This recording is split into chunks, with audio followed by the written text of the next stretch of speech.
Do you ever feel emotionally exhausted? Like you're running on empty but can't seem to pinpoint why? It could be a mix of grief and burnout, and today we're diving into how these two forces overlap. Grief is the natural response to loss, whether it's the death of a loved one, the end of a relationship, or any major life change that brings emotional pain. Burnout is a state of physical, emotional, and mental exhaustion caused by prolonged stress, often related to work or other overwhelming responsibilities. While grief is more emotional and related to loss, burnout comes from stress and feeling drained. But what happens when these two forces combine? That's when things get tricky.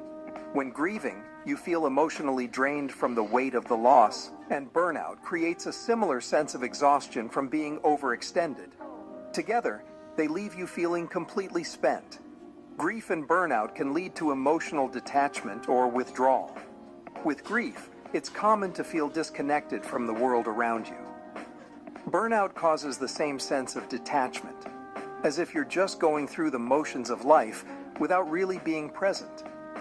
Grief and burnout both trigger physical symptoms like trouble sleeping, fatigue, headaches, or even stomach issues.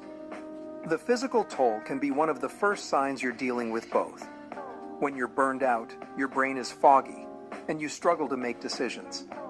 Combine that with grief, and it's even harder to make clear choices because you're emotionally overwhelmed and exhausted. If you find yourself completely drained, even after rest, that's a sign you could be dealing with both grief and burnout. If you're juggling responsibilities but feel like you're never catching up, it could be a combination of burnout and unresolved grief.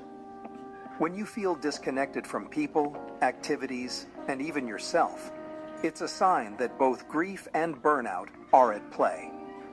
You might feel like nothing brings you happiness anymore, which is a hallmark of both burnout and grief. Setting boundaries is critical. Whether it's saying no to extra responsibilities or taking time for yourself to grieve, boundaries protect your energy and mental health. Grief doesn't have a set timeline, and it's important to give yourself grace. Take time to acknowledge your emotions and heal. Focus on self-care, whether it's taking walks, journaling, meditating, or simply resting. You don't have to do everything all at once. Talking to someone you trust or seeking professional help can provide emotional support when you're feeling overwhelmed. Grief and burnout can be a heavy combination, but by recognizing their overlap and taking steps to manage both, you can begin to reclaim your energy